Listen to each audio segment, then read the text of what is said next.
running fans, jumping fans, throwing fans, all around athletics fans. Welcome to Talking in Ovals.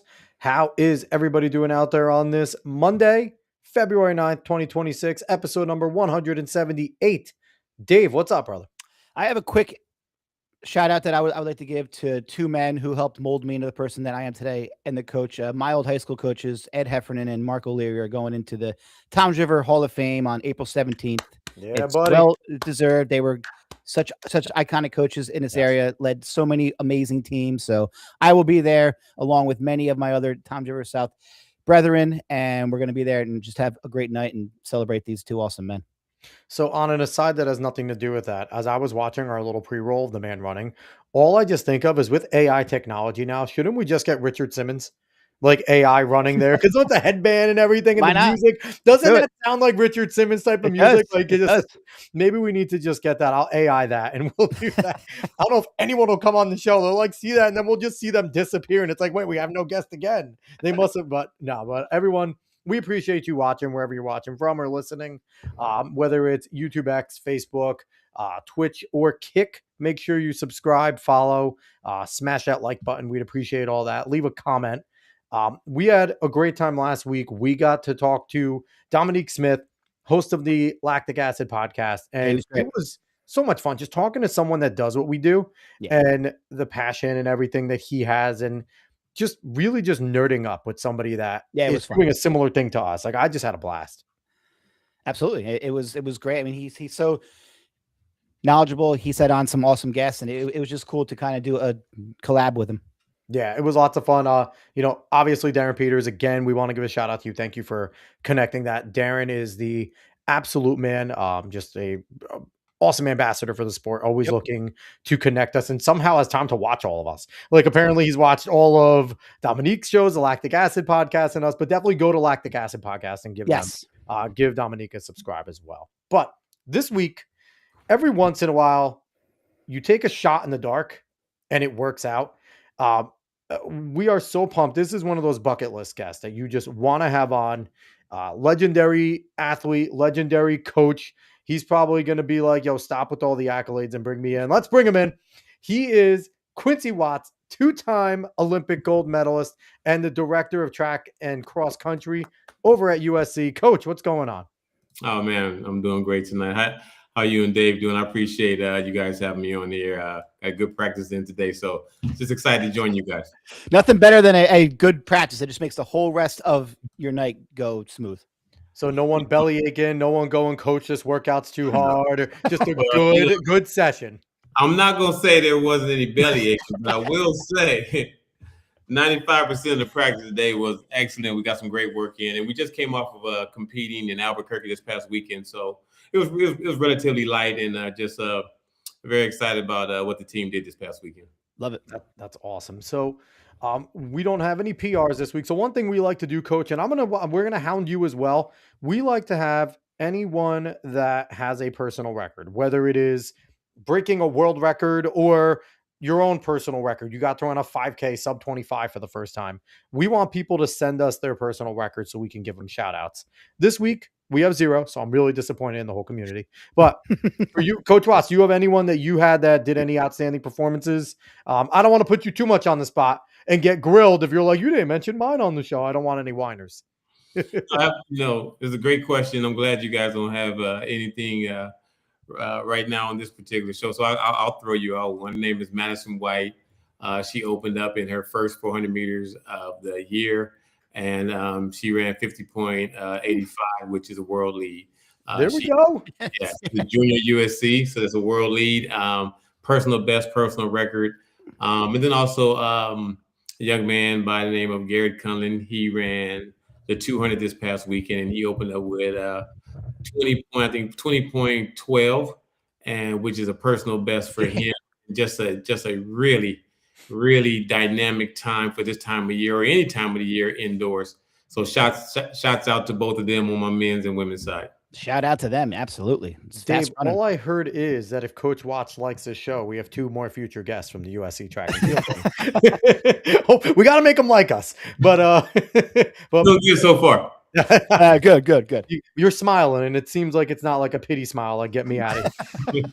So Um, it's awesome to have you on. We talked a little before the show. One of our former guests, Cordial Van, is one of your athletes, and Cordial was just a fantastic young man. I'm excited to see what he does over there. I think he's going to do wonders for you guys. And also the connection that Dave and I have to you with one of your former teammates in the 4x4, because if you don't know this already, I don't know, anyone watching the show does not know that you are a member of the 4x4 world record team. And one of your former teammates, Andrew Valman, who I mentioned on the show before, used to wear the Manchester blue and gold back there with me. So it's just overall really cool. You're someone that I have watched that 4x4 throughout my life so many times, just because, like, I remember watching it live. But just for me being an alumni of Manchester, it's like I get to watch Andrew race. Like, that was just so cool. I was, good friends with his nieces. I went to school with both of them. So I coached his niece. You did. You coached a few of them. There's been a bunch of Valmans that go through Manchester, and they're all incredibly good athletes. That whole family has ridiculous genes. But I want to get to you, Coach, because one of the big questions that we always ask our guests when they jump on the show is, when did you get the spark to become a runner? And not necessarily when you started to run, but when it was like clicked to you that this is what I want to do. And I always like to caveat this because our sprint guests, I know you guys had options. Like distance runners, we really don't have options. We're a bunch of nerds. We're not really good at other sports. Maybe if we're middle distance, we did soccer, but the long distance, they were playing D&D and they just decided to run one day, okay? The sprinters have options. They're football players, basketball, baseball. So when did you get the spark to just track is what I want to do and I'm going to stick with it? Well, it's a great question because coming from Detroit, I moved to Los Angeles around 1984, right before the Olympics. And I was a basketball player and I love basketball. That was my passion. But I always loved to run, and I always wasn't necessarily the best, but I just enjoyed running. When I moved to California, I had one of my PE teachers. I was in the 8th grade, and he took me to the Jesse Owens ARCO meet, and it was at Cal State LA College. And I just had a ball competing with some of the best high school, middle schoolers in the area, and I lost. And at that point, I said, okay, I had terrible form, and my dad, he had took some pictures, and I have pictures of me with terrible form, my head all back here, and just looking ridiculous. But I saw Carl Lewis later on that year. And I saw Carl Lewis win 4 gold medals in the 84 Olympics. Yep. And I remember telling my dad, I said, I'm going to win a gold medal.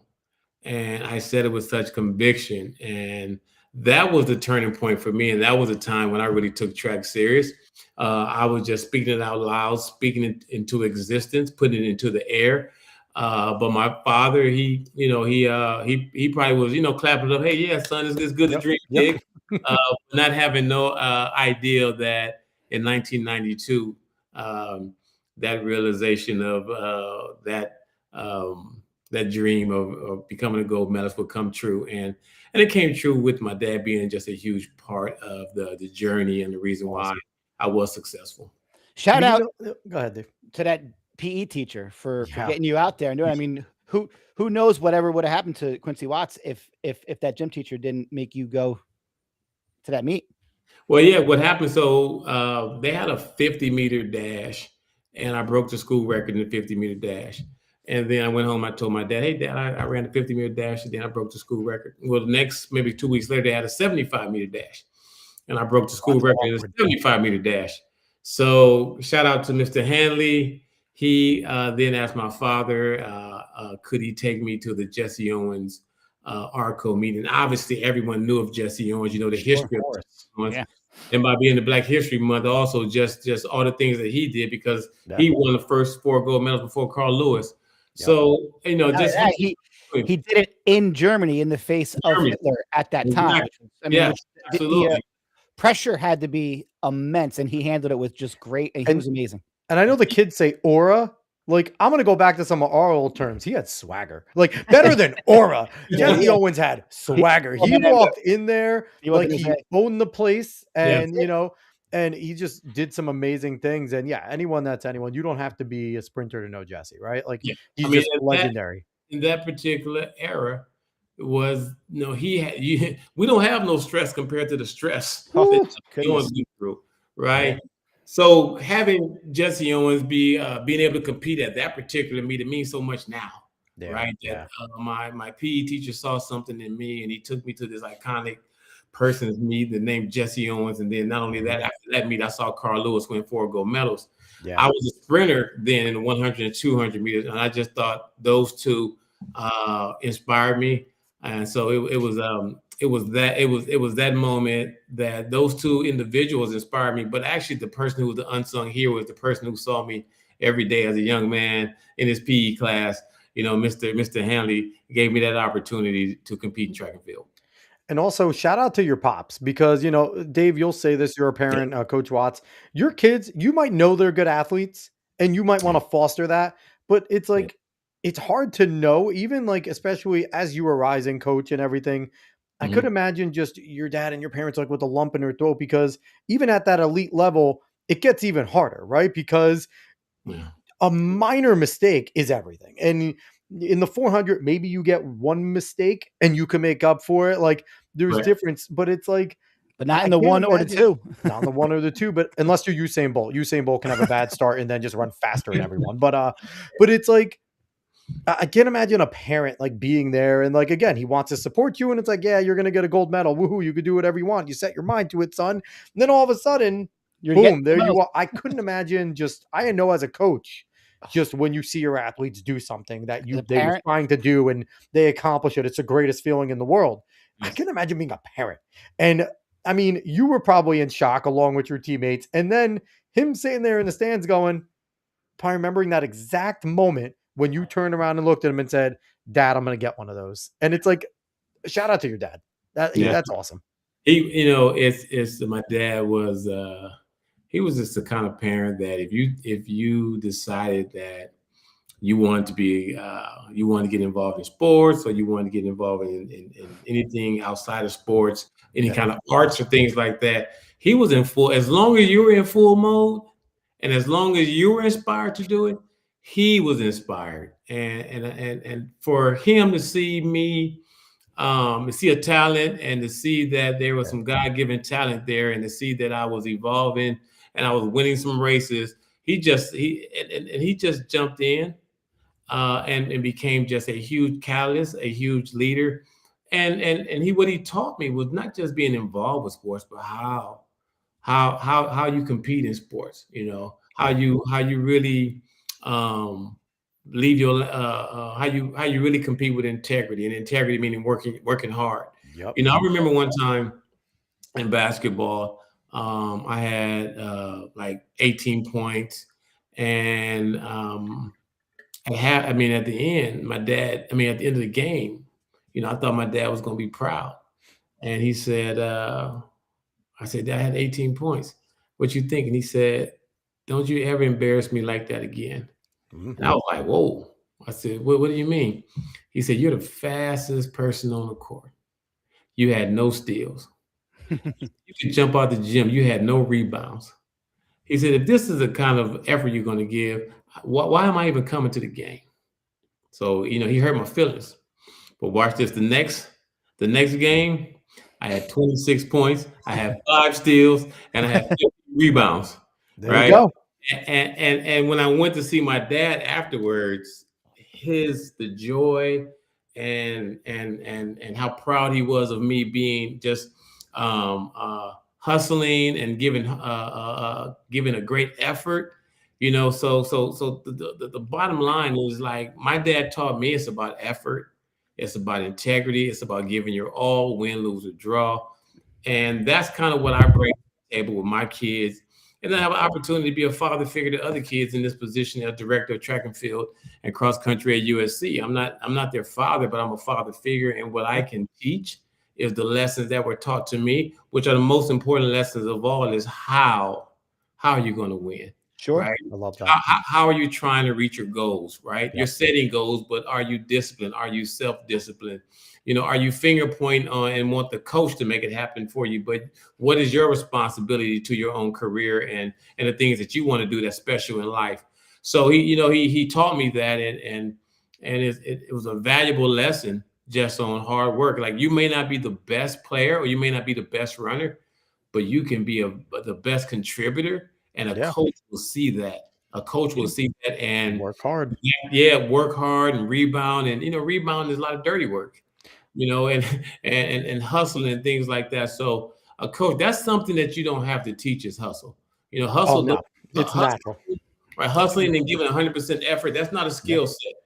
Nope. That's Agreed. something inside. That's something that's inside, and you can actually use that. That's called drive. Just have drive, and if your skill set isn't where it should be, then go work on it and self-discipline and get with your coaches. And because you have that discipline, because you want to work hard, you definitely will improve. So I appreciate you mentioning my father, because Of course. I wouldn't even be having this conversation with you guys because I wouldn't have this conversation with you guys if it wasn't for him and what he poured in me. He passed away like 15 years ago, Sorry to hear. and I appreciate that. But again, the time that he was here, he poured it into myself, and he's my hero. And a lot that I'm doing today is I'm just giving back, and I'm just trying to change lives. I'm trying to change lives the way my dad changed my lives. Love that. And there's one way I'm going to do it. I'm going to do it with integrity. I'm not going to compromise. My dad didn't compromise with me, so I'm not compromising with those that I'm touching today. Hey, And the proof is in the pudding with, what we didn't mention. You have 2 national championships in indoor and outdoor last year. Like, so it's obvious that your method, not only as an athlete, getting to the pinnacle, 2-time gold medalist, but also as being a coach resonates. And I always find it interesting, and kind of the purpose of this show is we can, everyone could look up Quincy Watts and see all your accolades, all the championships and things, but sure. not many people find out about the background, find out about why Coach Watts is the way he is. And, hopefully some of your athletes listen to this. And if they've never heard the story, which you probably have told those stories to some of them, but if they haven't, they can understand, oh, okay, this is why Coach Watts demands X, Y, and Z. I mean, this is why we're out in LA in paradise, living in the most gorgeous place ever, but I need to sacrifice. Yes. I need to not go out to that party. I need to not go out, and I need to sit there and take my craft seriously. I need to sacrifice when all my other friends, when football goes and wins a big game, sorry, I got to go to bed because I got, things to do. And it's the dedication and the difference in the program. And it's obvious to see where you have gotten just your method and your mold from. Yeah. Sure. No, I mean, Alice, you hit it on the nose. What happens is, in the recruiting process, you go in the family's home, and that's an opportunity for the family to interview you and a prospect, and then you're interviewing the family and the prospect. Sure. You're trying to see, okay, are we going to be a good fit? Yep.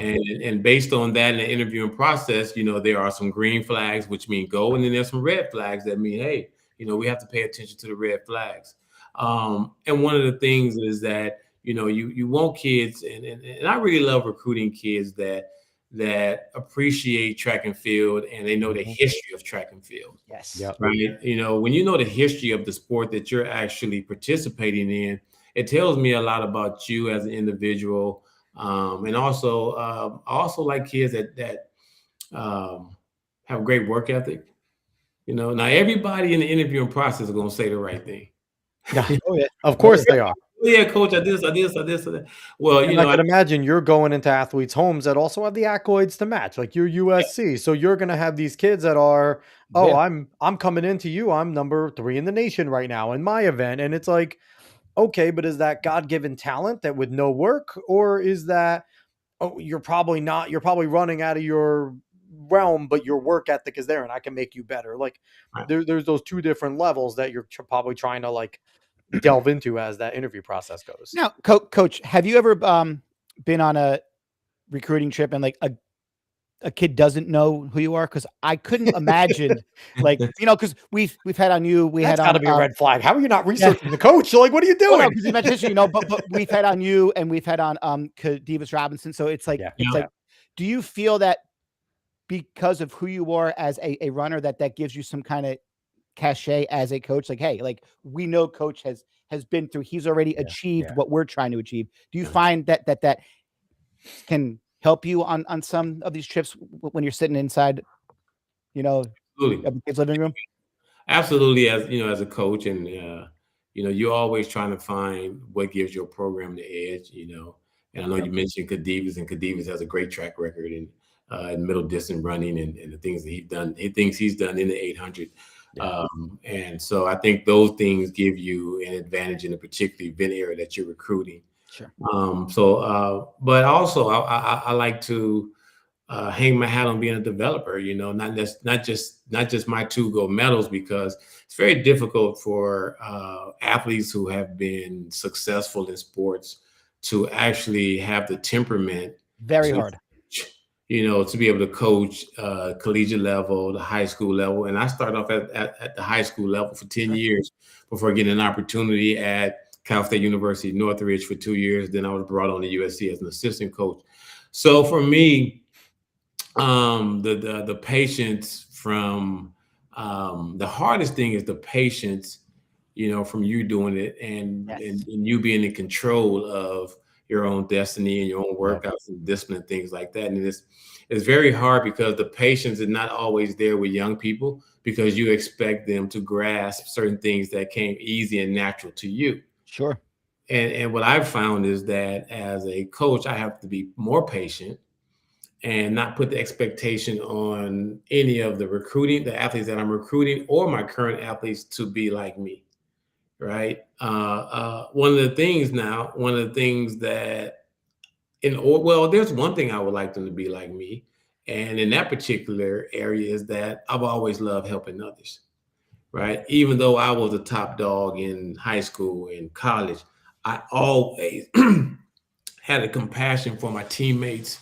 I wanted my teammates to get better. Coach, I'll tell you this. There was nothing better for me when I was coaching at Marist. I had this one sprinter who was a great block starter, Yes. knew how to help others learn it. And I remember I'd get a freshman and I would just go to him. I'd say, Hakeem, go show them their blocks.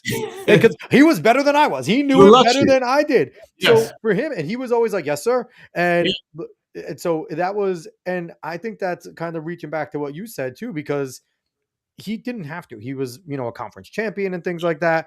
That was a freshman. I was telling him to go help. He didn't have to go help a freshman. He was an upperclassman, but he had respect for me and he enjoyed it. It was culture. It's about culture. And he's a fantastic athletic trainer now, but like you said, that it's innate in somebody to want to help as well. Yeah. And you know what, Alex, you bring up a great point. We're teachers, we're mentors, but sometimes what I'm trying to convey to one of my athletes, another athlete can go over and tell him or her exactly what I need them to do. As we get older, the peers become more important. Yes, because they'll lock in on their teammate, and sometimes it means something coming from their teammate, because sometimes you hear the coach voice, then all of a sudden the coach voice becomes a little wah wah wah wah. No, oh yeah. Whereas the teammate who understands what the coach is trying to get them to do, or the teammate that kind of adapts to it, and it's pretty organic for that teammate, they can go over and have a conversation and make it go organic for that particular person. So that's why I enjoy also is just seeing young people take on the role of willing to help others. I think that's what's important. I think that's a life lesson that's beyond sport. Because I'm going to help others, and Hakeem, Alex, I'm sure he's helping others. Well, he's a trainer now, but he's an athletic trainer. He's a great guy. Away from sport, Hakeem I can see him as a great young man in society, right? And that's what we want now. The fact that we go into our professional lives, and I'm a head coach and things like that. It's awesome to bring this kind of personality to winning, coaching, patience, and being a father figure for a lot of these young men and women. So, Coach, I want to bring it back to you really quick. You mentioned Jesse Owens, Carl Lewis, amazing athletes, but they were primarily the 1 and the 2. What got you into the 4? Like, what made you say, I'm going to run the 4 and this is my event? They tricked me. That's usually how it happens. Sprinters say. That's always what the short sprinters say. They made me run 1 4x4 and never let me go back. Is that it? I was running the 4. In high school. I was a pretty good sprinter, and I was the number 1 recruit in the nation in 100 and 200. But I was always a team player, so I would run on the 4x4s in high school. Yeah, and I was tall. I was, I'm 6'3", and at that time, you weren't really. It wasn't really. If you were tall, they kind of wanted to push you toward the 400. Yes. Right. The Usain Bolt era, I didn't have that era. It was just Carl Lewis, and he was a unicorn. Yes, but everybody else was tall like Carl Lewis. They wanted to kind of push him toward the 400. But for me, I had a coach, and I was very fortunate. There was a coach named Jim Bush, and he came over, and he was a volunteer coach at USC. And he had coached some of the great quarter milers, John Smith to the world record and things of that nature in that particular era. And he saw me one day and he said, he thought I would be a pretty good 400-meter runner. Well, you can't say no to that. After coach comes over and is like, "Oh man, I guess I got it." No, I did say no. Funny story. He's a volunteer coach. You're like, I gotta listen to you. You ain't getting paid. One day, he became the head coach. Oh, okay. And he came to me and said, "I'm changing your event to the 400. You're going to be a 400-meter runner." And I said, "Nope, I'm going to try football." So I was so scared of the 400, I was willing to try football, a sport I had never played before at USC. That's amazing. That experience in football, I came back quickly to track and field for the 400. I don't want to get hit. You realize that being fast, you still can get hit even if you're fast. So that's what I would tell everybody. I said, I didn't play football. I tried it. So, but Coach Bush, I came back to him that next year, and I said, "Hey, Coach, I'm willing to do whatever you need and whatever you think I need to do to be great. You said that you think I could be a gold medalist in the 400 meters. Well, I'm willing to try."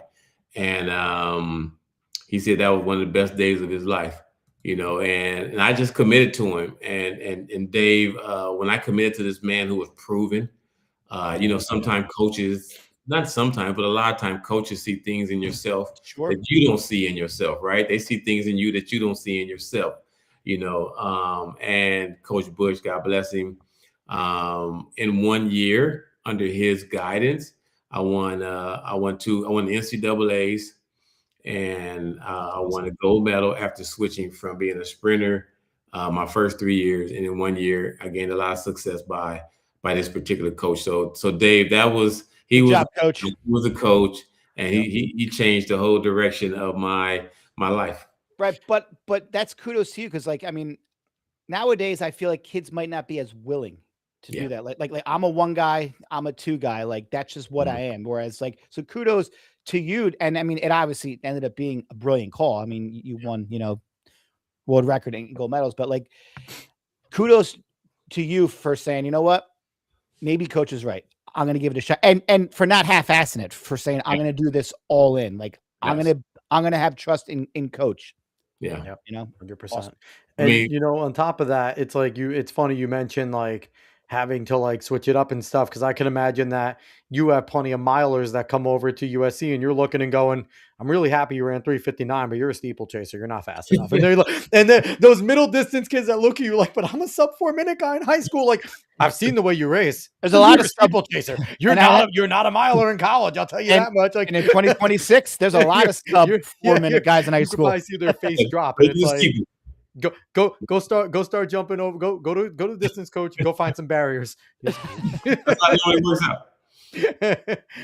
So I want to jump back a little more too, because we always like to get some of your favorite memories from your career, and obviously you had a vast and awesome career. But what are some of your favorite memories, digging back all the way to when you first started in 8th grade up through your professional career? Give us a few memories that you have. Well, right before 8th grade, I lived in Detroit, Michigan. I was born in Detroit, and my grandfather there, on my mom's side, he would Excuse me. He liked Pepsi, and we lived on the third floor, and he had like a little watch, and he would put the watch on the banister, and he would put a quarter, and he would say, if you go to the store and you can get back here before this time is up, you can have the quarter, right? All right. And That's so he awesome. would see me get a Pepsi, and that was one of my fondest memories because I love Pepsi, right? And it's my favorite drink. But just that introduction to competing Yeah. against the clock, I think that's why I've been so successful in um, my sports career, Yeah. high school, collegiately, and then on the world stage, because it was never about the man that I was running against. It was never about the competitor. I had to learn how to run against the clock at an early age, and sometimes I lost. But I Which is figured, hard, right? That's hard to get any of your athletes to do because we don't have blinders on. We're not horses. It's real easy to look to the side and especially now in this day and age when everyone's so connected. So yeah, everybody knows what everyone's doing. Like you guys ran at Albuquerque, but you know what all your athletes know what everyone did over at BU, what yes, everyone did over at UPenn. Like there's no secrets anymore. So I feel like it's got to be so much harder to just look at your athletes and go, you're representing that jersey and yeah. that's it. And the clock. Go compete for USC and go compete for the clock because your goal at USC is to eventually change that to whatever country you come from. Because obviously, you probably have some international athletes. So, Yeah, absolutely. from red, white, and blue, or whatever country that your goal is to wear not just the USC, but you're here to eventually go and represent your country. So, only way you do that is beating the clock or throwing further, Staying in jumping the higher. zone, right? You got to Get in stay. your zone. For some it's the clock. For some it's the The oval. implement. Yeah. Yeah. Some it's going down the vertical. You got the vertical and the jumps. You got the vertical and the Yep. horizontals. Yep. For some you in the cage. All Mhm. right. So you come with the throws coming out of the cage and with the jab. So all those unique events, there's a certain mindset, Sure. Yep. and you have to have that particular self-awareness, right? And it's just you and the implement, right? Yep. On the track side, it's you and the clock. But it's not about the clock. Excuse me, it's you and the clock. But sometimes we get so fixated on the competitor that we lose sight of the corrections that need to be made based on what we interpret as, okay, this is the winning number. How can I get to this winning number right here? And that's what I was able to do at an early age with my grandfather. So it wasn't about, okay, I got to beat this number right here in order to get back here with the Pepsi. So I had to get better and better. So I learned inside how to just compete against myself and the Yeah. clock. So that was So a very unique situation for me. so anybody watching, put a Pepsi at the finish line, and Quincy will go and get it. He's still gonna go run. He'll go run a 44 right now if you put a Pepsi there. So, Quincy, I have a question because Yeah. obviously you are part of the world record 4x4 team back in '92, a race that I've watched many times, watched it live. Yeah. How did that quartet come together? And did you guys have a lot of confidence going into that? Because obviously the race wasn't close, but what was your guys' mindset going into it? Because obviously you don't want to think we're going to win this easily, you know? Right. So like how did that team come together and what was your guys' mindset going into that race? And how confident were you guys that a gold medal was there? Maybe not world record, but how confident were you guys that you were going to come home with a gold medal? Yeah, it was a very unique team. I actually finished third at the trials with my teammate that you mentioned earlier, Andrew Valmy. So Yeah. we were very much interchangeable. Within, I was one fingernail in front of him. That's how close it was. But when we went, just to give you a little background, in 1991, Great Britain, they beat us in the Yes, they 4x, did. Yes, they did. and they wore these T-shirts that said I "We kick remember. butts."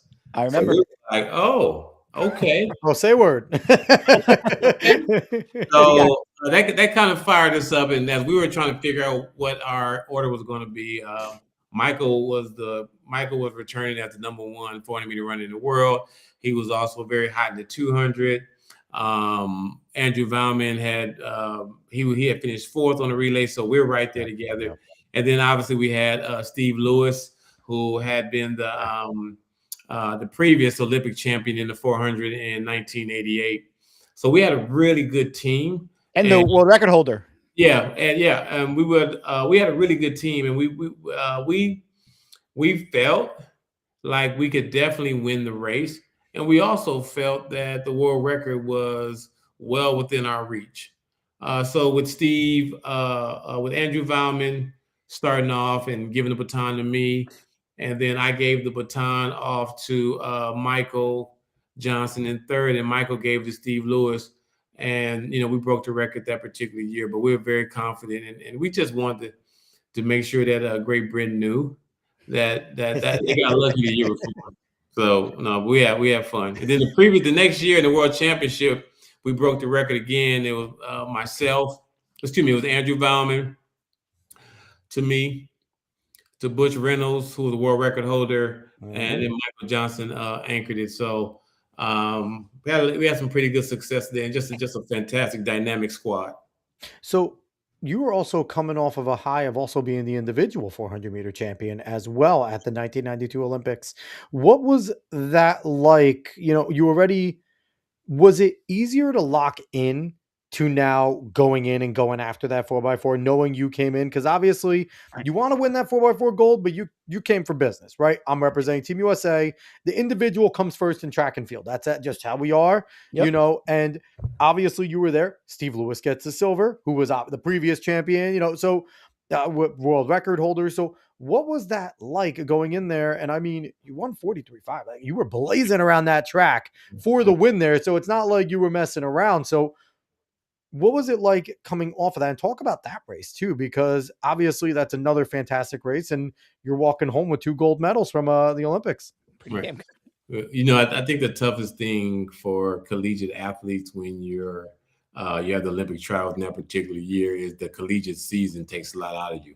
Sure. And a lot of collegiate athletes have a lot of races under their legs because they're running 4x1s. I did the 4x1. I did the 4x4. I think Abby Steiner was a great example of that recently when Parker Valby, where they had long seasons and they came in and it was really tough on them to even get to that point.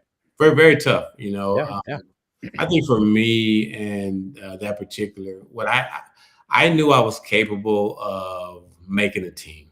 Yeah. And the hardest part was making the USA team. Always is. The trials are sometimes harder in the Olympics, man. We've heard that. We are just so good. We have so much depth. So if I could have easily got fourth next man up. But it's just great depth there. And for me, the hardest part was making the team, and I made the team. And I didn't necessarily go over in Europe right away to compete. I just needed to stay home. Mm-hmm. I knew myself. I knew I needed some rest. And that rest was great for me. I got an opportunity to rest for about 3 or 4 weeks. And then when I went over to Barcelona for the Olympics, I just felt I was in a great place. I just said body, mind, and spirit. I was just in a great place. I knew I was going to win.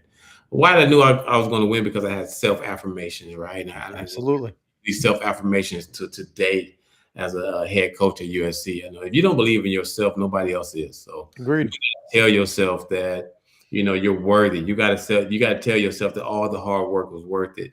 And for me, just being rested, I know I was in a good place over there, and I won the open 400, and I ran 43.71 in the semi race, and I knew that after that race, I was going to be Olympic champion. And what was that like? What was it like being a kid and having to go through those types of rounds? Because it's a little different than NCAAs. Now you're in the world stage, and like a slip up in the quarters, especially, the heats may be a little bit more because, some of the countries there are sending people running 46. It's a little different. Yeah, but you're not getting through like in college where you can kind of run a 47, 48 and get through. Like, you got to race each time. So what was that like too? Like, did you lean on any of the veterans? Did you talk to Steve? Did you talk to Michael? Did you talk to some of them? And did they give you any hints or anything? Or they were his opponents, man. Agreed, but I didn't know what that was like. They didn't talk. They didn't give me any hints. No. They weren't welcoming at all. We were all I kind of like that, though. Kind of like that. Make the U.S. team and represent the U.S. And those guys, they didn't make it easy on me, and I didn't expect it because I wasn't going to make it easy on them. Yep. And that's just the mentality. That's you're in competition mode. Sure. And you were a pup there too, so you were the pup. So they were definitely not making it easy on you. I mean, Steve and I, we both grew up in the Los Angeles area. We both competed in the state meet, but at that time, Steve was a 400-meter runner, and I was a 100, 200-meter runner. Yep. So even with having a relationship there, we still it was cordial, but we didn't say much at all. Sure. Good luck. Bye. Now, was it more cordial when you guys were on that relay? So hey, afterwards, yes. So afterwards, you know, the best part about the winning the open 400 meters was just I was there with my dad, and that gave me time. Like, you know, I've been asked before, you know, what did it feel like standing on top of the podium? And I said it was a time of reflection. Yeah. How did I get here? You know, I look a kid from Detroit. Sure.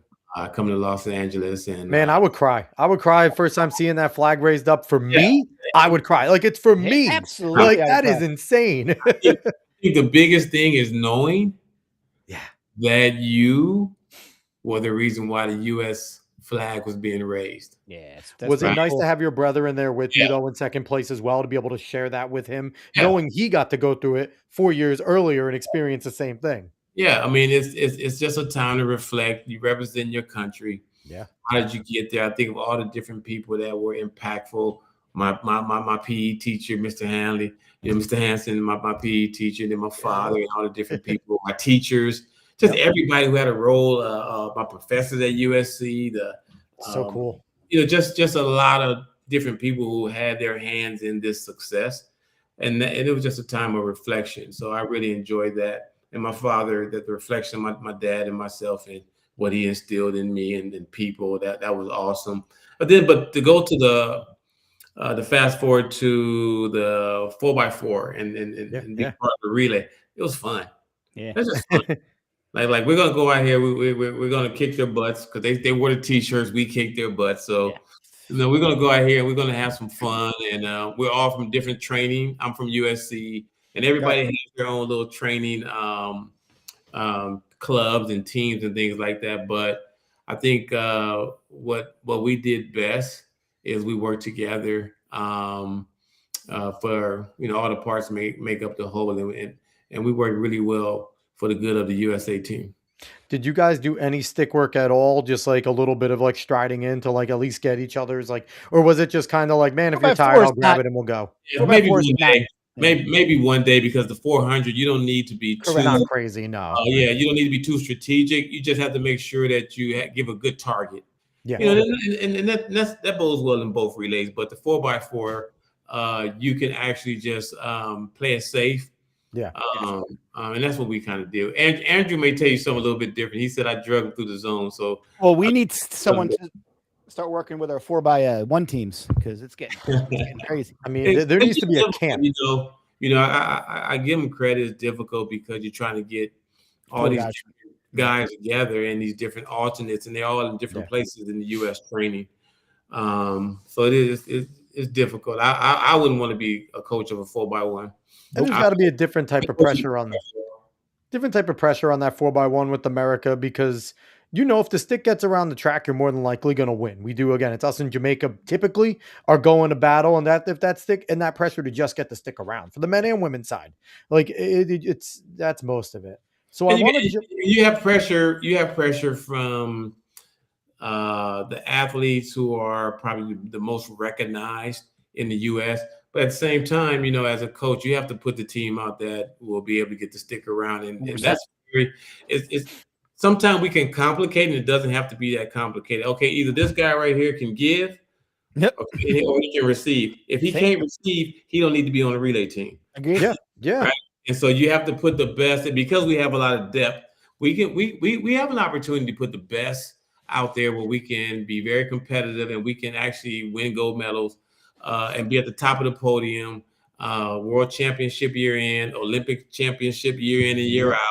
But you gotta have some boundaries as a coach, and you can't be persuaded by outside influences, outside agents, and things like that. No, we're gonna go with the best. We're gonna go with the best four that work together, right? But we're so close. Now we're so close, we can get away with it. We just have to make the right call and say, "Hey, man, you can't give." So I'm gonna have to sit you down. Right, and put guys where they're strong, like put Christian Coleman Bottom on the line. leadoff. You know, like put him on a leadoff. Like don't like if Noah's better third leg, put him third leg. Like you know, it doesn't matter. So like Christian Coleman is he's my leadoff with himself, right? He's going to be a huge asset for you on the leadoff. First leg. Noah Lyles will get you out of any jam if you put him on anchor. If you're leading, you're going to win. See, I kind of like Noah third lap because I kind of like Noah third leg because he runs such a good turn from running all those twos, you know. So like just like or like you know or Kenny Benner, like put the 200 guys on the turns. Now there you go. Now Kenny's a great turn curve runner. Yep. The key is, can they receive the baton? That's the thing. And we've seen some struggles between Kenny and a few people. Patient? Can you take off from your mark? Yep. Can you be patient with putting your hand back in the right place? Or are you going to start looking back because there's movement going around? So there's a lot of things that come into play. Can you have trust? Can you have trust? You got to have the person who has the right mindset. I trust Christian Coleman, and I know we just talking relay guys, but like I trust Christian Coleman on first leg. I trust Kenny on third leg. I trust Noah on anchor leg. Sure. I'll find that middle leg. Yep. That can receive, can be really solid and give, because with those other three, we got a pretty doggone good team that I think we're going to do. I'd say. It's like people don't realize, you know, that like first and anchor leg, they only have one job. They have to either give it or receive it. 2 and 3 have to do both. So you need people there who are sound of mind and trustworthy. Yes, absolutely. So when you're talking about building the team and things like that, I want to also delve into your style of building a program outside of just the athletes, because you've also had success with some of your assistant coaches that have now gone on to be successful themselves and legends in their own right. Carmelita Jeter, Joanna Hayes was John Bolton over at On. So outside of, we heard of what you're looking for in athletes, but what are you looking for when you're trying to bring in these assistant coaches? And are you trying to do the same thing with them in a way when they come in young? And especially might be a little difficult when you're getting some of these other incredibly accomplished athletes, right? Like obviously Carmelita, Joanna, John, they're coming to you top of the top in the United States, gold medals here and there, like amazing athletes. So as you're now bringing them in from athletes and trying to teach them how to also be teachers, what is that going to? Because as the head coach, you want to rely on them to do their thing, but they're coming fresh off of teaching. And you probably remember when you were young, high school champion at the bit, just getting done. Like, why can't you do what I'm teaching you to do? Like, so what is your philosophy with looking for some assistant coaches and what you do with them that have now sprung them into being amazing coaches themselves? Yeah. Well, I'm a relationship person, and I think it's just great that in our sport, some of the legends, when you say Joanna Hayes, Olympic gold medalist, hurdler, man. Woo. You got the jet. You got Jet, right? And Carmelita Jeter was one of my favorite. She was just gritty as heck, man. She was tough as nails. Is there any other athlete that could take her last name and people know it's not Jeter, right? Like everyone else would look at it. If it wasn't Carmelita doing what she did, people would say it's Jeter because of Derek. No, she's Carmelita Jeter. Get it? Right. Yeah, that's Carmelita. Right. And there's only one Jet. Yeah, there's only one Jet, right? So I love it. She was phenomenal, phenomenal work ethic, and I think she had the same work ethic that made her such a success in our sport. Sure, one of the best to ever do it. She brought that to the table as an assistant coach, and she had aspirations to be a head coach. And I was just glad that we were able to partner up, and whatever she learned from me, and I learned a lot from her. And she had a wonderful opportunity to go to UNLV and became a head coach. Yeah. Is that your objective when you get these young coaches is so that they can go on and forge their own chance to be a head coach? Yeah, if that's what they want. Every coach don't want to be. You're right. You're right. There's a lot that come with that. I didn't want to be a head coach, right? Yeah, but then you became a director. There you go. I don't want to be a head coach. Well, let me just run anyone that ever touches grass or a track and has a shoe. I got you. Yeah, because there's so much in the seat. And as an assistant coach, it's a lot. It's funny because you have it's more actual coaching. Yeah, well, you have 7 or 10 athletes that Right. you're responsible for, Yeah. right? And see, the head coach has 60 Yep. that you're responsible for. So as an assistant coach, you have more fun because you don't have to be the bad guy. As a And the head coach, relationships you can build the with decision those that you athletes. make may appear to be that you're the bad guy, but there's a lot that come with the seat, and I try to make all these decisions with Sure. integrity. And I've just been blessed to have a lot of success in our sport, the USA track and field, and the success I've had. I look at other coaches who want to change. I look at other coaches and other athletes who have been very successful in our sport, and they reach out to me and they're looking for opportunities.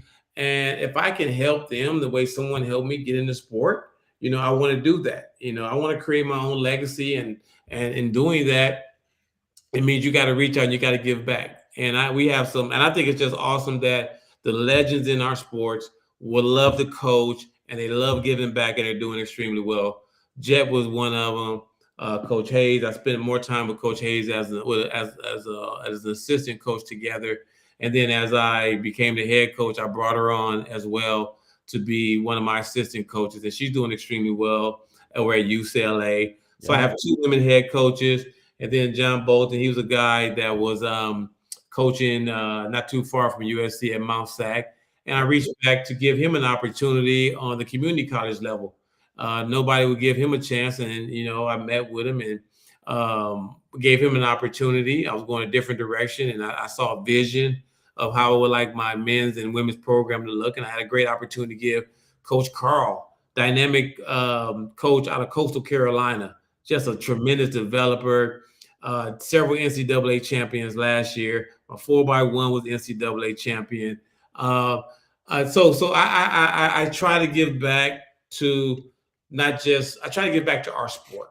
Yeah, Sure. and I love that. And I think my only qualm and issue with having the legends come back and having a coach is that you guys aren't bazillionaires, and you guys can't just come back because you only want to. Like, that's been my biggest issue, is that our pros are top of the top right now. Like, obviously Sid, Noah, some are living pretty good, right? Yeah. But man, we need to get something for our pros. If you become a pro and you can compete on a pro circuit, there's no reason you're not at least a millionaire, right? Like, at least, like, we need to figure out a way to get our athletes to that level, because if our athletes want to come back and give back and coach like you, like Carmelita, like Joanna, John, awesome. But if they want to go and just live somewhere in their mansion and never think about the sport again, that should be an option for our top athletes. And I hate for the fact that, a lot of them have to come back and work. You could be an Olympic gold medalist, but you still got to go to work, because I hate that. I think too, Alex, you got to look at it like this. A lot of our athletes, they love the sport. They've done extremely well financially, and this is who they are. And they want to give back, and they've set themselves up to be in position to give back. And then other athletes, they just have to have better financial literacy with what they want to do with their income, and look at the longevity of the sport. We're not basketball. We're not football, right? If we get injured, we don't get paid being on injured reserve. So, and I think our athletes are starting to understand that. They're making smarter decisions and things like that financially.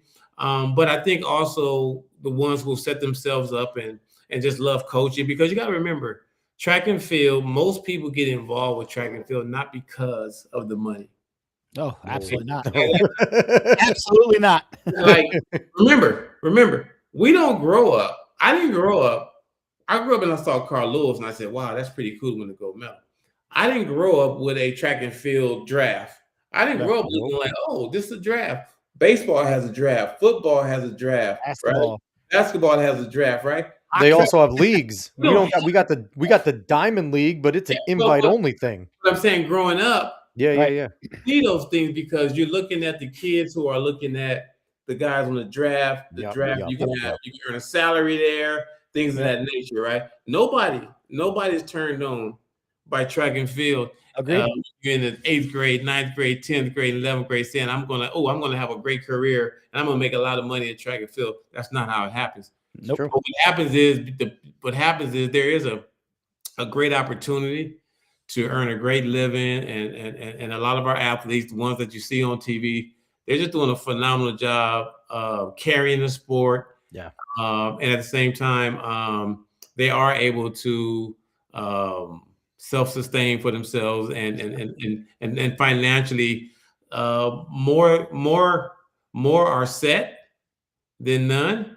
But also, you got to make sure that you plan right and you make all the right choices financially, Sure. right?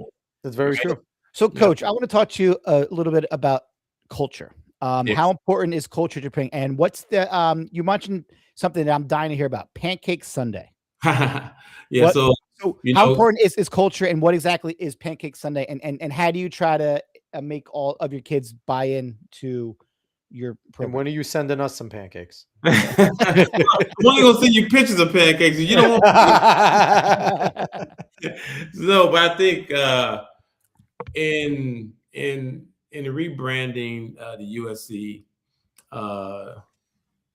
director of track and field under my watch, Quincy Watts, and what that looks like. I took a lot from a lot of great coaches that I had an opportunity to learn from. Yeah. And when you do that, you have to also put your own stamp on it so that you can have your own ownership, right? And in doing that, I looked at building a culture that was of my personality. What is my personality? I'm a giver. I'm a developer. I'm a team player, right? I come from basketball, right? So only thing I know is how to be a team player Yep. and to do your part.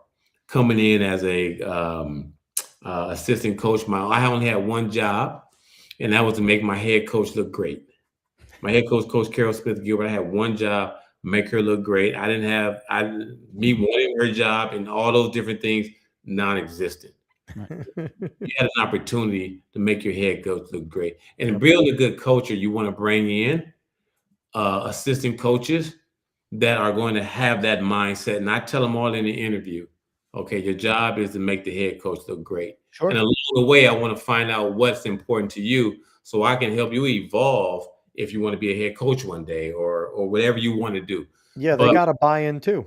Yeah. So, but and one of the things is when my head coach told me, hey, Quincy, you've been out recruiting.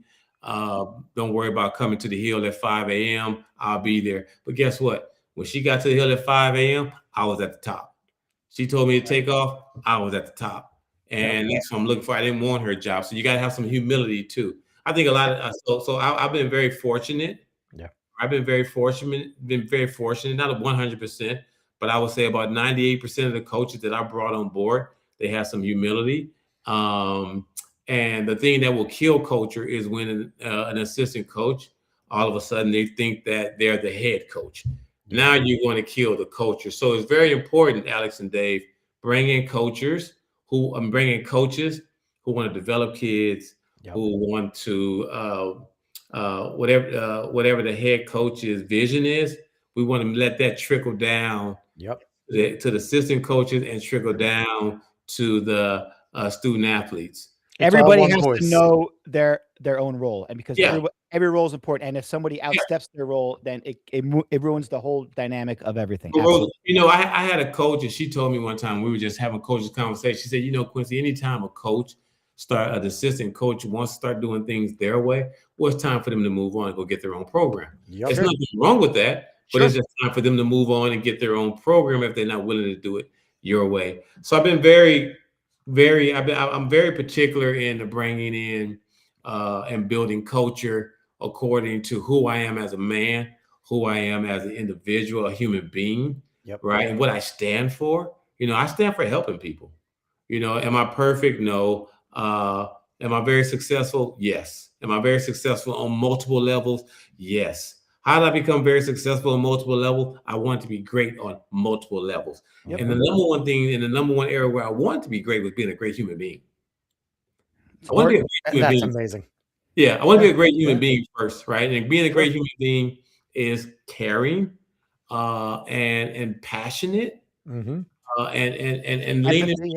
leaning back on my grandfather and my grandmother, who really, really sowed some caring and characteristics in me that are all about number one, do things with integrity, And number one, I'm faith-based. I love the Lord with all my heart.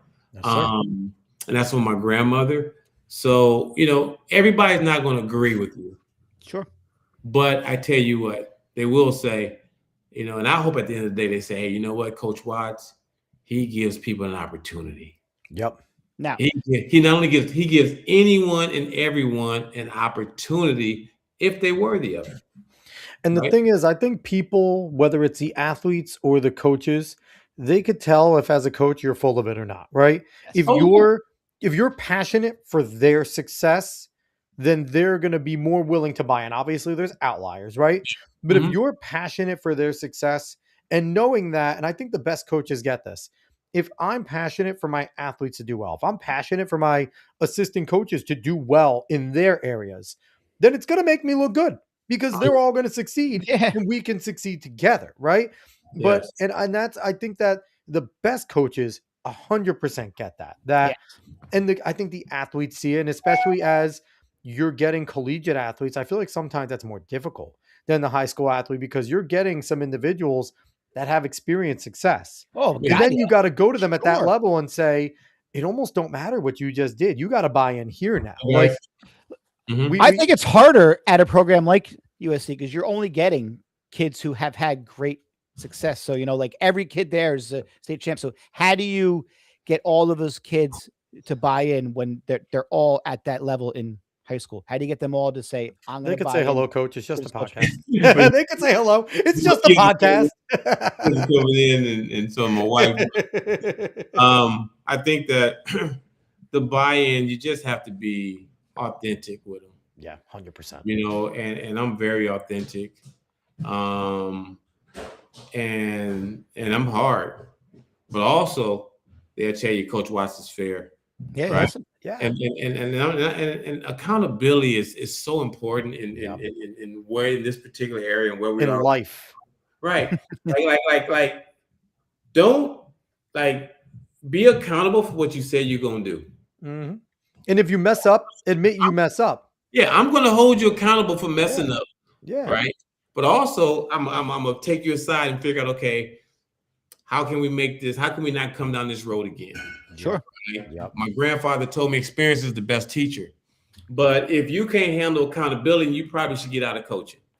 And the thing is too, like I always found, like I'm gonna come there and I'm gonna be real with you about the races. And if there's a moment that I need to bring you down a little, okay, we're gonna talk about it. But I'm also gonna build you back up. If you're willing to come and grind, like track is a sport that'll humble you quickly because you can come in, be as fit as you want, have a great few weeks of training.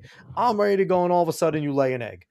And don't come wearing your feelings on your sleeve. Exactly. Don't do like come here and okay. You're on the look. You're in your lane on the oval. You're in your lane on the straightaway. You're in your lane on the horizontal on the runway jumping. You're in the cage by yourself throwing. You're on the javelin runaway throwing. Track and field will humble you right away. Oh yeah. Yep. And you have to be okay with being humble. And it's like, okay, did you stick to the race plan? No, we could see where when we were saying you needed to push there, you held back. And we've said you need to push there because you've been losing, like these little things. Like, okay, we made an adjustment out of your blocks. Did you do those? No. Okay. So those little things that really do matter, that if they're being implemented the right way. And I think accountability is huge. But again, they also know you care. Sure. You're not just getting on them to get on them. You're getting on them because you want them to be better. Well, Alex, you know when they know you care, Alex? Is when you say, hey, you know what? I messed up your race plan. That's on me. Yep. 100%. Accountability for yourself. Exactly what you said. Like not just accountability on the athletes, but accountability from the coaches side as well. What can I do better? Let's work together. Yeah, I mean, you know what? We're not perfect as coaches. Like we're not perfect. We don't always see everything. So hey, if we make a mistake, own up to it. I think that's huge, and kids respect that very, very much. You're gonna build a relationship for life because they know the coach is not finger pointing. Yep. They know the coach is saying, "Hey, on this particular race, that's on me. Yep. You didn't do anything wrong. I gave you the wrong plan, right? Mm-hmm. They want to hear that. Sure. Right? Once you hear that, you got buy-in. You're like, okay. So now, right, we're having dialogue on how we can be better for the next race.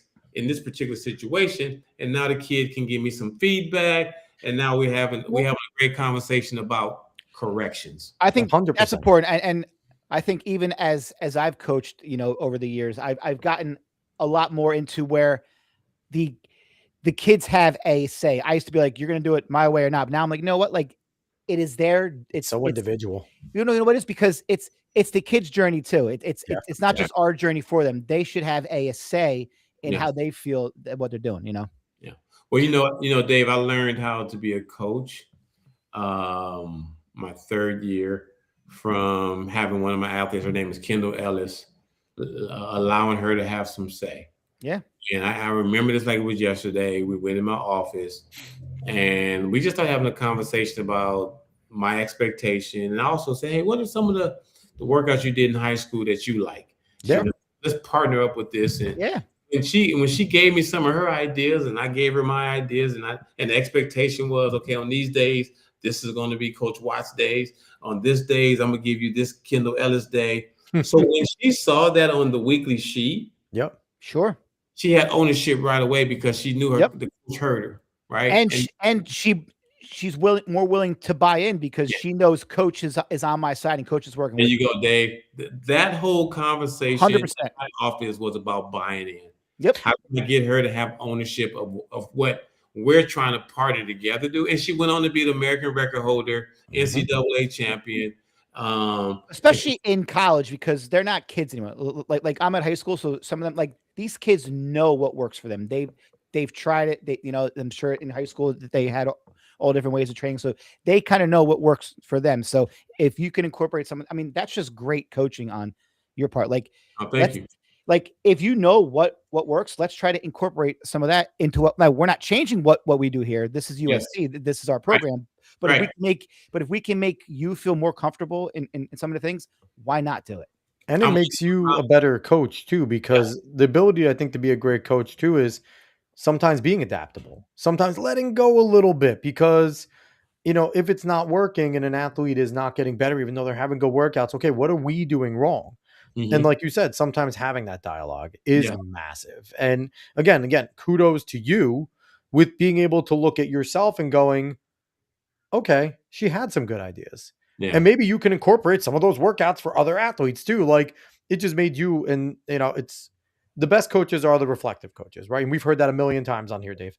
Well, how many coaches we've had? They're reflective every single year. They look back at what worked and what didn't too. Every day, every workout, you're reflective. Well, I how did I get there? How did I arrive to being able to coach and understand that self-ownership on the athlete's side is very important and imperative to their success? Because my coach, Jim Bush, that I mentioned earlier, who knew that the 400 would probably be my race, right? But the genius over here, so I was training with one of his former athletes, a gentleman named John Smith, and John introduced me to 350s this particular summer. So when I came back to USC with Coach Bush, I said, hey, Coach, do you mind if we do 350s? Because when I do my 350s, I feel like this. He's like, oh, yeah, sure. I used to do that, X, Y, Z. Yeah, not a problem. Well, he allowed me to do something that I liked. That would help me get a better feel for the race in terms of race modeling and race planning. But also still had to do all the ugly stuff he wanted me to do too. So I learned from him how to address my student athletes and just have a conversation.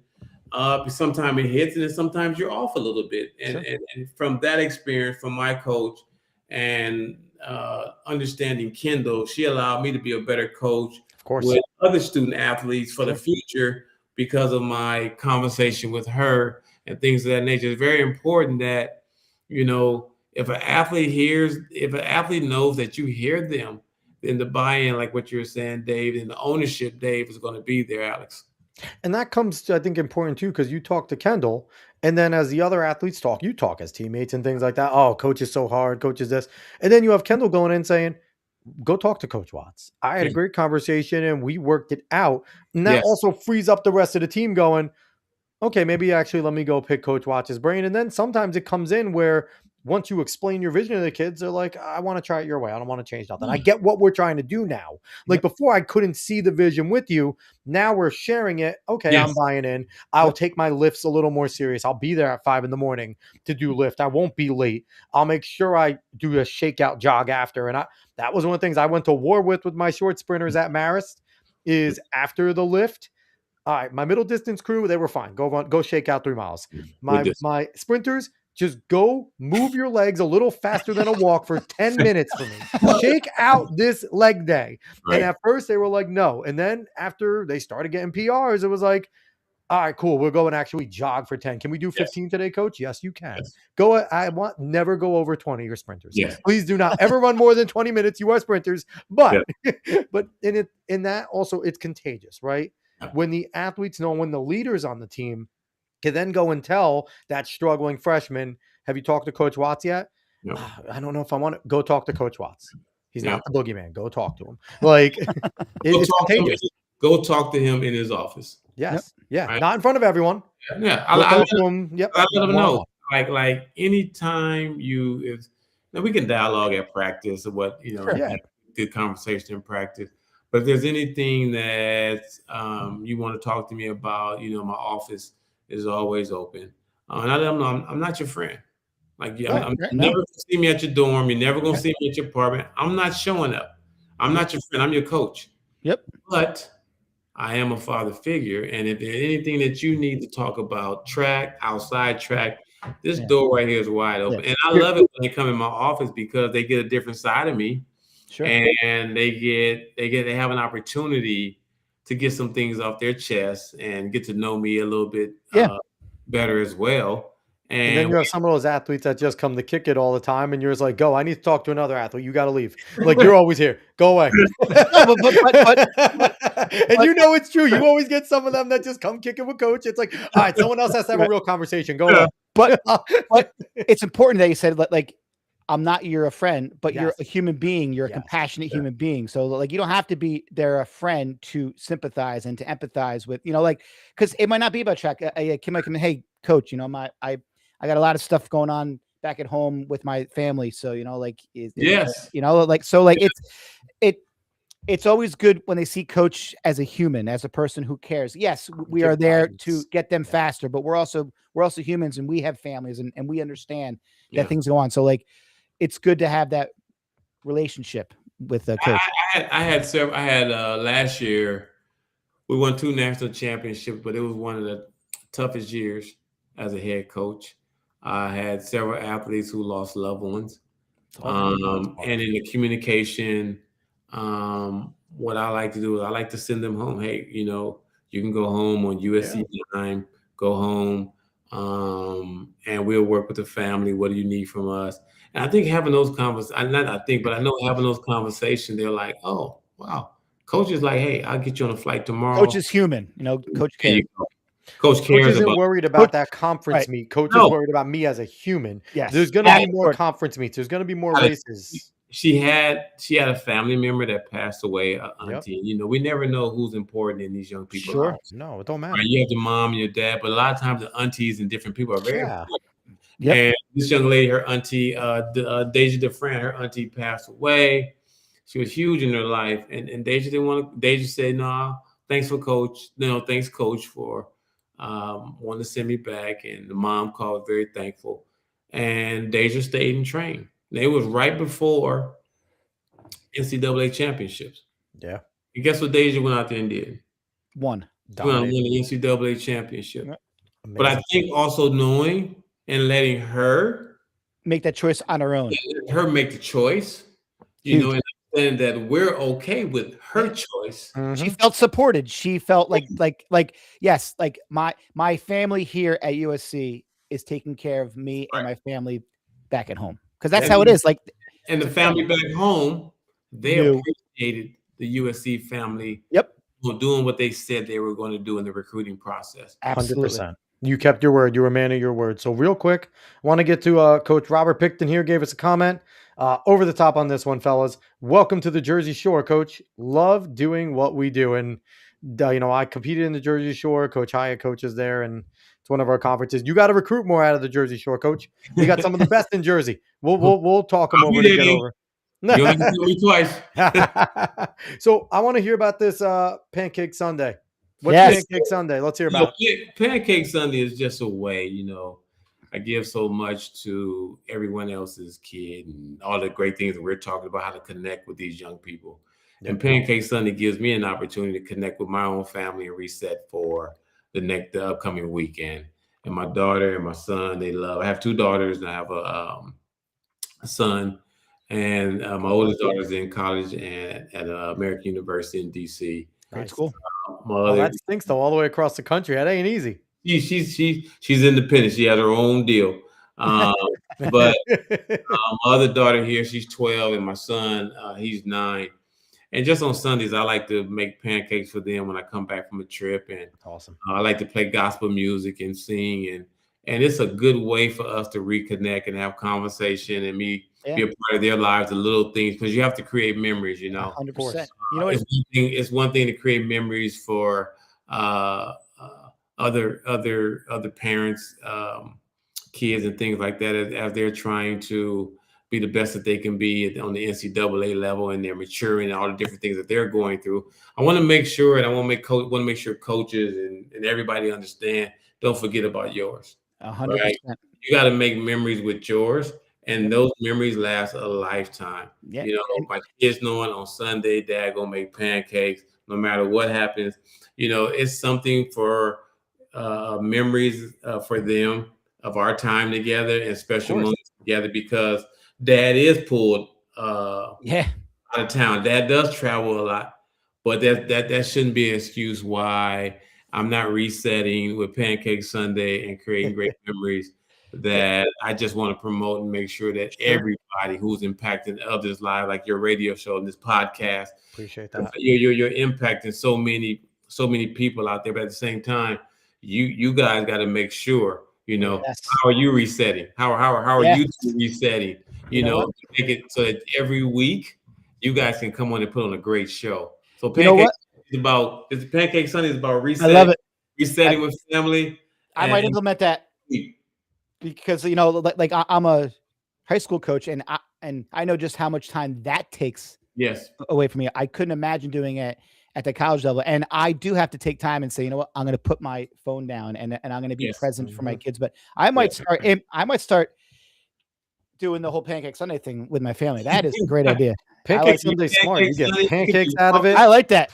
But whatever they like or whatever is going to help you reset for the next week, you just pick a special thing to connect, because we gotta. You're so right, man. You're so right. Because I know, it's just, man, just sometimes we get so wrapped up into what we're doing and we get so focused on helping these other kids that it is easy if you don't make it a priority to say, my family's good, they're good, but you have to take the time, because I have 2 daughters, and I talk to them every day. It's just something that you just have to do. So, but that's a great point to mention, because I we are a track podcast, but it's a lot of times we don't bring up the other human side of it, and that we have families too. That's awesome. And the thing is, your kids will always remember, Daddy traveled a lot, but he always made time for us, right? Like we always have pancakes. And that's the thing. We always have you created a tradition there where, I always like to say, like, in my day job that I do, I teach kids how to drive. That is my thing. I teach people how to drive.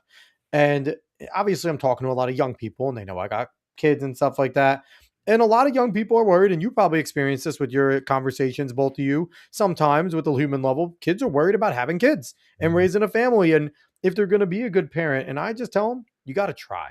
Your kids, you're going to mess up a ton. You're going to yell at them when you probably shouldn't have. Things are going to happen, right? You're going to miss things. But they are going to forget those as long as you try. And they know you tried. You gave an effort. And, you're obviously a very busy man, but they're just going to remember that Daddy didn't have to make time for me on Sunday. He could have went and been looking up recruits all morning, or said, and watching this is races. My one day off. Yeah. I'm just doing nothing today. Right. But Dad remembered that we are important, and he tried. And that's all. Kids remember the effort. They really do. I think Alex, for me, I incorporated that maybe 2 years ago, and it's been wonderful. And this year, and like you said, like I could just come home on Sunday because we get in Saturday night and it's like Mhm. 12:50, and then 11 o'clock, or when I actually get home after luggage and then seeing the team off, I probably get home at 1 a.m. Yep. and I can sleep in. But guess what? My daughter has a basketball team, and I'm one of the assistant coaches There you on the go. basketball team. And we have to make time for our own family Yep. while we're impacting the world. Yeah. Mhm. Listen, Right? I one of the hardest things for me was giving my kids and family that energy after the meet or so didn't go well. Like I had to just forget about the fact that things didn't go as I wanted because it's not my family's fault. They didn't do anything wrong, you know? So like just not taking out things about how my team goes Yes. on my actual family. And that Yes. took some time because as a Yeah. coach, you're so into it. Like it's every race is you're like, your timing because you're with these kids every day and you want them to do so well that when it doesn't go well, you get frustrated for them. Yes. And then not bringing that home. That was something that I had to work We on. bring that energy home Yep. because they don't deserve it, right? They just want 100%. it. Right? They just Right? want dad. They don't want coach. They They want they don't dad. care. Yeah. My daughters know nothing about running. They could care less. They just want dad, Out of a Yeah. courtesy, how did your team do, daddy? That's it. They don't want to Yep. get the excuses. They don't want And your wife don't they don't want to really know. Like care. none of them want to know. They just They want don't they really want care. dad, they want husband home. Yeah.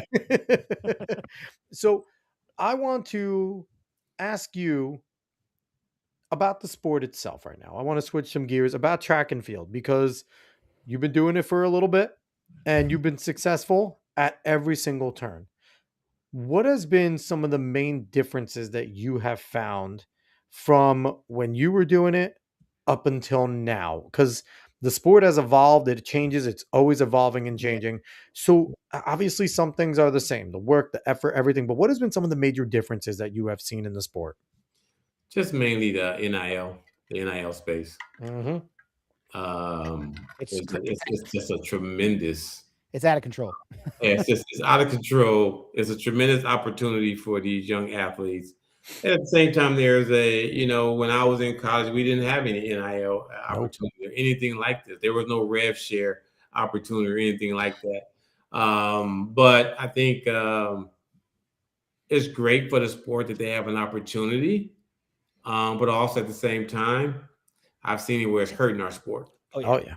Uh, um, athletes making X amount of dollars. Look, if you're going to make X amount of dollars, but again, be a respectful kid, right?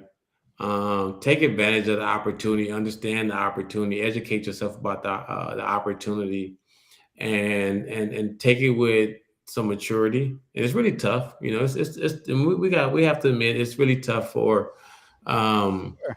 athletes who are 18, 19 years old, We have 20. high school kids now making Yeah. And and a lot of these kids that In have high been these elite athletes, they've never been told no. No. A lot of them have never, they've always been the best of the best. They've always been, you're great, you're this. And that first time that they get to your level and they have an NIL deal, or there's somebody and they come to Coach Watts and they're like, hey, coach. And you're just like, get on that line. Yeah. Yeah. I don't care about your NIL deal. Everything is You, earned. you're wearing Yeah, the because we have maroon high and school. gold. You better get in there and do what you got to do. Because Like, now You're wearing that Now- shield on your chest. yep. yeah. Now So we have high school kids signing deals with shoe companies. Yeah. I You think know? it's like I said, and there's some kids who are signing deals and I've met some kids and they have a great opportunity with shoe endorsements and they're good kids. Yeah. I really like their personality. I really like their energy and they're young and what's being put in front of them is great that they have great parents that's allowing them to be able to handle this. And Yep. I've seen that happen, which is awesome. Right. But it's the other side where the kids think that they That they're pro. they think they're pro. They think I'm entitled to this.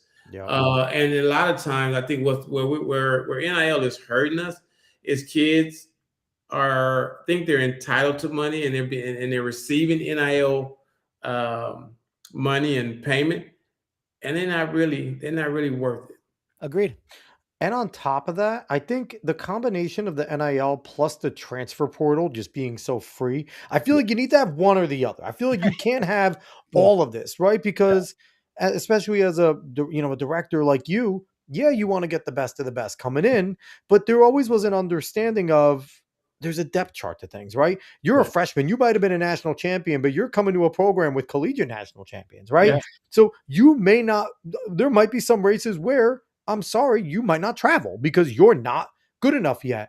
And that will spark that kid to go, man, I don't want to go here. I'm Well, gonna that's jump in the why transfer portal as a freshman. And it's like, and I'm gonna leave. but I know that I can make you into a national champion. Right. You just got to pay your dues. They Like, want it and instant. no one Everything has wants to to be pay done their dues instantly. anymore, especially And, at that level.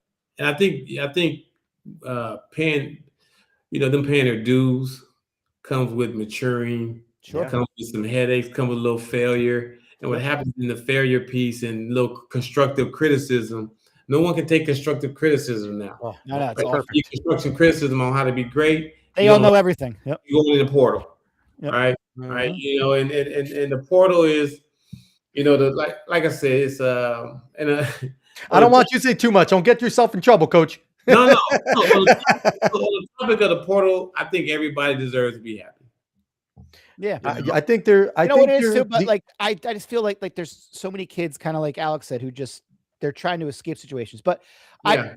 I mean, part of it too is I think that there is a lot of movement among coaches. Like coaches are not staying places either. So like kids get recruited and then their coach leaves. So it's it's I the think whole that's got to be an exception, right? If you're the guy that recruited you dips out, or girl that woman that recruited you dips out, that's a different thing. But I think it's tough when Coach Watts is committed. He's at USC. He plans on being at USC forever. Obviously, for a long time. He's going to see it through, and he's looking at a young man or young woman in the eye, going, "Yes, sir. I'm going to take your advice. I'm going to do what you want. Shake their hand. Let's sign this contract. Whatever. Blah blah blah." And then all of a sudden, coach, I'm not running the time I want to. It's the third meet. Like, you just got here. You're a freshman. I'm out of here, coach. Okay, bye. That's got to be. I'd imagine how discerning you have to Alex, be. that's why they call it a season. Yeah.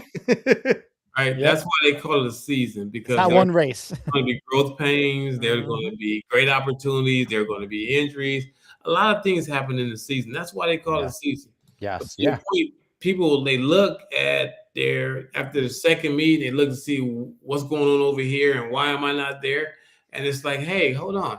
Success is not about the first meet. Success is all about, can we weather The and can we progression. do something for this season, the progression of the Yeah. season. And that's what we're forgetting in this particular space. So we're allowing these young athletes to jump in the portal and go elsewhere. Well, you know what? Sometimes it's worth it. Sometimes it's worth an athlete getting in the portal because they're a headache on your side. And that happens too, where you thought something was going to be better and you don't gel, and it's like, okay, go somewhere where you're going to be happier. If it doesn't work here, Yeah. I know what we stand for here. Yep. And if you're going to be happy somewhere else, go be happy. I won the two national championship, allowing kids to go somewhere else and be happy. It's called addition by subtraction. You don't want to hurt that culture. Yeah. You have to be okay. Yep. If the kid is not buying into your program, you have to be okay with the kid going to another program, and maybe that program is where the kid can find some happiness and success. And I have to be okay with that. I don't wish anything bad on the kid. I wish the kid the best in that situation. 100%. It didn't work here. Yep. And now I have to move on with USC business. And you got to trust in your quality as a coach, your quality as a staff, the culture you built, and the athletes that want to be there in that building, right? Yeah. And you want, again, we talked about buying in at all levels. Is that if you have everyone buying in, that's a dangerous, dangerous thing. When you got people that have faith in the program, and there might be years where you're not the most talented, but you have depth, you have faith, and you can go and you can win, right? Because not every year you're not going to have the best team, but you're gonna. But if you have people that buy in, and it comes to that conference meet, okay, who's going to dig harder? Do I believe in do I believe in me, or do I believe in this program? Am I going to go am I going to pass that extra kid? Am I doing it for me, or am I doing it for USC, or both, right? You want them to believe in both. Now, another issue that we've seen popping up, especially at the collegiate level, is I know it popped off earlier this year, especially for XC. The international recruits is a massive thing. Yeah. And I think a lot of it had to do with the age of the Ages, yeah, they're like international 27, recruits. 28 years old. Where have you kind of found yourself on that? Because obviously you're the director, so you're looking into the XC and It the, seems you like know, it's the more distance and cross country stuff. esque. Yeah. So is that because a lot of people are looking at it taken away from the American freshmen, right? Big time where the transfer portal, you bring in these older kids or you have some older internationals and the American freshmen's going, where am I going to fit in with 28-year-olds and 26-year-olds and 24-year-olds? So where are you on any of that stuff? It's just the day and age that we're in. Yeah. And you have to get on board with it. Mhm. I love they're with the portal and the I don't know how you do what you do, man. I don't know how you do it. the portal and the urgency to win and the Yes, urgency to be able to keep up with the other programs. schools, right? Sure. The Yeah. urgency, the portal is you have to look to the portal and you have to be okay with that. You know, you have some anomalies like the Quincy Wilson kid. He's an anomaly. He's different. Of course, you want to bring a freshman in like that. You have some other freshmen who are anomalies. But I think this day and age is about pairing the anomalies with the portal, right? And that's just kind of where it's at, you know, because I'm not going to turn down a kid who 26 years old and they run 9.8, right? Now, Nobody's going to turn him down, right?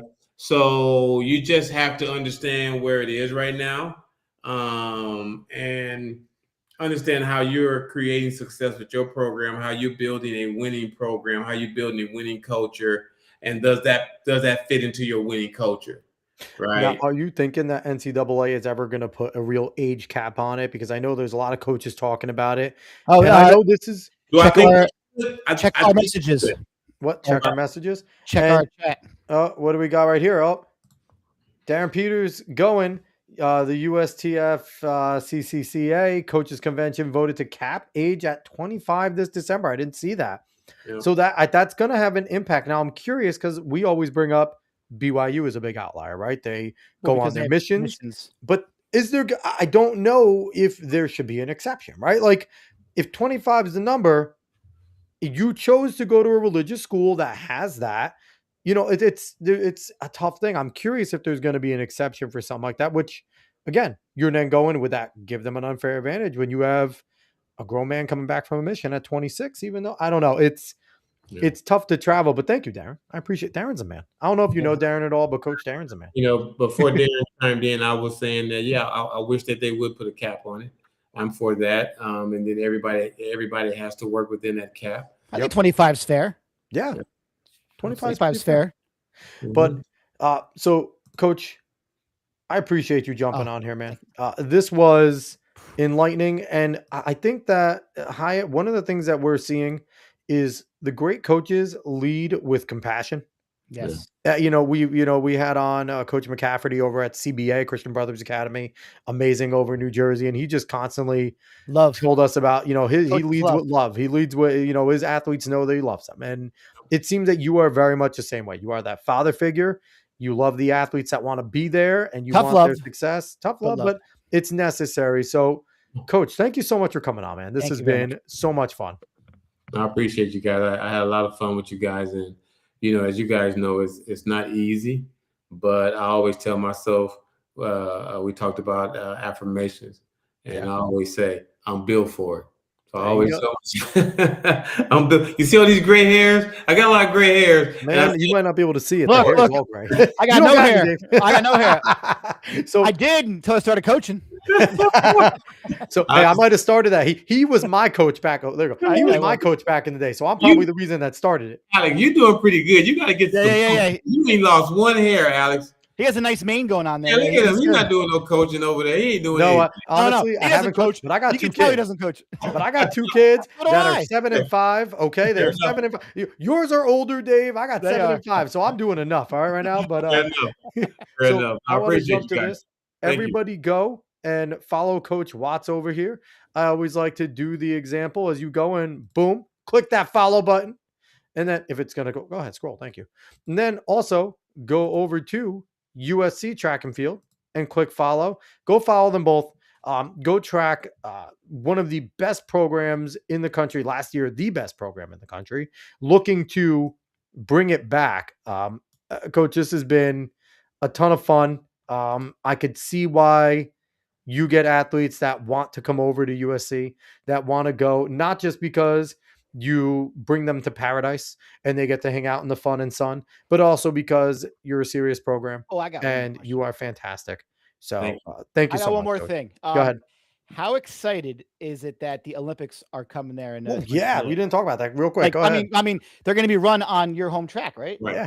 I mean, how cool is that? I mean, talk about a recruiting thing. Jeez Louise. Yeah. Like, hey, we're going to have the freaking Olympics.